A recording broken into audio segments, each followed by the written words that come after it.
Hi guys, and welcome to SingleTrack, a channel that's solely devoted towards trail riding, single track riding, and the occasional jump park. If you like this type of content, please subscribe for more. These are the kinds of trails that I like to enjoy, but they don't always involve the cliff on the side, but they always are exciting. This video is brought to you from my sponsors, EVs, up in Canada. They will take care of all your EUC and PEV needs. So this is going to be my first attempt at a voiceover recording, and really just going to be a video dedicated to trail riding and the ins and the outs, the do's and the don'ts, and things that I come across. I'm kind of just going to narrate as I go through. This is Hoots Trail up in Nevada City, California. It's a really awesome trail. It had actually been closed for the past 3 months because of the snow, but currently there's only snow right up in this top section here, and there's barely any snow even left near the trail, so it's really not too big of a deal. This beginning section is fairly plain, nothing too exciting. Definitely some rocky terrain, but just some really good single track. And there's the first little jump you got, and then the second jump through the tree line and follows into a third jump. And boom, that one right there, I cased that one pretty good. This was only my second time down it after 3 or 4 months, so trying to get reacquainted with the trail.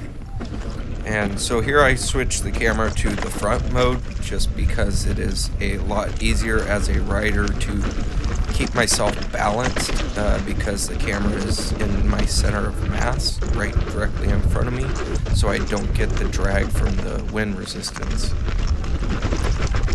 But you can hear the audio. These are a couple jumps coming up here going through the tree line, but you can hear the audio. The tire is really skipping on the ground quite a bit. I would say one of the biggest things that I can emphasize as a trail rider is you have to remain loose while still being tight and in control of the EUC, which is difficult to do because there is no suspension. So you have to be able to absorb the unexpected at any given time. So that definitely can create for a challenge while trail riding, but that's what makes it fun. And boom, right there you see I just barely missed that tree leaning through the turn. And this is where some of it gets kind of sketchy, where you're doing a few jumps with trees right near the landings.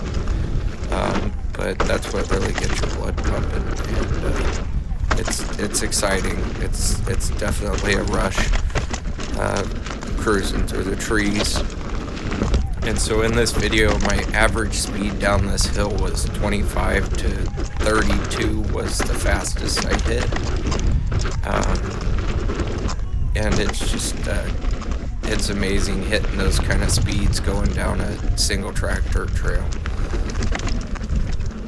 But this section right here, quite a few switchbacks in the trail that dump right into multiple jumps, and that's, you really, to be able to film and truly run a trail, you have to run it a few times before you even attempt to hit it with the camera, just because you have to have that trail relatively memorized,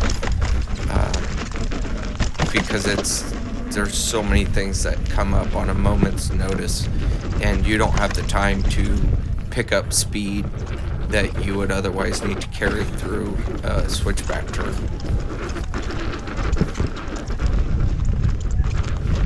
And so going off of trail knowledge, the next thing that I would lead into that is super crucial as a trail rider is you cannot be looking 10 feet ahead of you. If you watch me and my eyes in the video, I'm looking probably 30, 40 yards ahead at 2-3 turns ahead as to what's coming down the line, because you don't have the time to look down at your tire or to see if you're going to clear that rock. You have to know exactly where your pedals are, how high your pedals are, and where they're going to be when you hit a jump and a landing like this on the trail.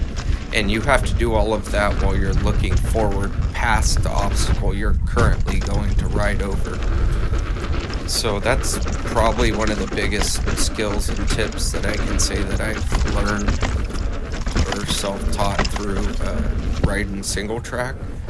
But it definitely will make you a much better rider in whatever you choose to ride, whether it is pavement or fire roads or dirt SingleTrack. But that is a crucial skill, in my opinion, to have. And then we'll lead into one of the next skills that I think is really handy on trails like this, is being able to absorb a hump in the trail and push the EUC back down to be able to maintain traction and speed instead of losing speed over a bump in the trail. Because there's a lot of rollers that they don't have landings, they're not really jumps, or they're not an ideal setup for an EUC, and you need to be able to go past those and still maintain the speed. And so here we're getting towards the end, yep, and that's the final jump right there at the end of the trail to close it out. So again, I want to give a huge thanks to EVs, my sponsor up in Canada, and just do a quick overview. This is a compilation of all the jumps in reverse from bottom to top of the hill. But please feel free to subscribe and ask me any questions down in the comments. I always try to reach out and answer any questions, because I feel anything I can do to help get more people into trail riding like this will help get me more riders to ride with. And I really enjoy the sport of EUC riding and SingleTrack riding in particular. But I do think that it is a unique skill that can be learned by anybody, but it is not for the faint of heart, and you do have to want a little bit of the adrenaline rush. But I think we all like that, so enjoy.